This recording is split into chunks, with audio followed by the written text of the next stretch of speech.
Stage को खाली करना जल्द से जल्द। इसके साथ ही पाकिस्तान तहरीक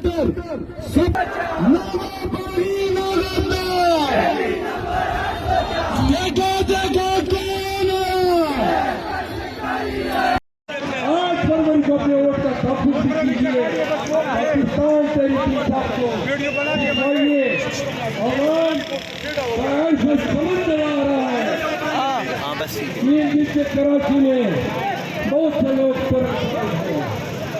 और देख रहे हैं कि क्या मुसीबत सामने आ गई है।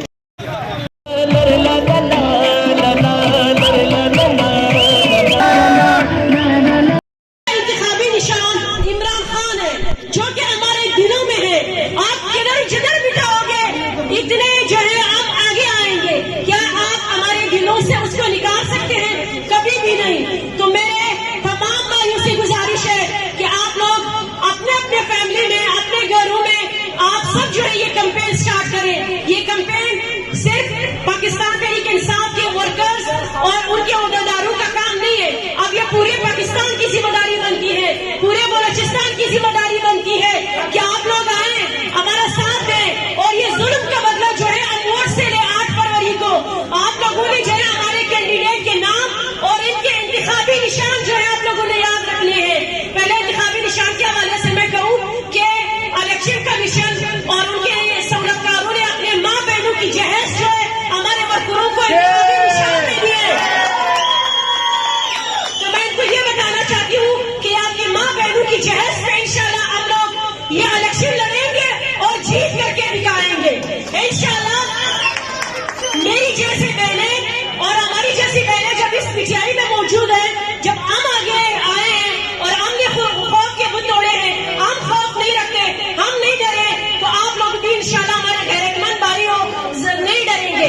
आज मैं अपने गैरतमंद बलोच और पश्तून से रिक्वेस्ट करती हूँ कि आए ये जालिमाना जागीरदारों के खिलाफ खड़े हो जाए। ये सरदार वडेरे इनके खिलाफ आज ये NH 263 पे हमारे बहुत से इलाकों के वडेरे सरदार खड़े हैं। आप लोगों ने जैसे 2018 में कासिम सूरी को एक आम मिडिल क्लास आदमी को आप लोगों ने जितवाया, इसी तरह आप लोगों ने सालार काकर को जितवाना है। आप लोगों ने ये सरदाराना निजाम खत्म करना है। मैं आखिरी बात ये कहूंगी कि आप लोगों ने जो है ये जितने भी हमारे सरदार बने जिसपे हम लोग नाच करके आ रहे थे, जब भी कोई ऐसा मौका आता है सबसे पहले ये लोग लिखते हैं और ये हमें अपने खरीद गुलाम समझते हैं। तो आप सबने उनका मुकाबला करना है, उनको रिजेक्ट करना है। पाकिस्तान जिंदाबाद। आगा नवाबजादा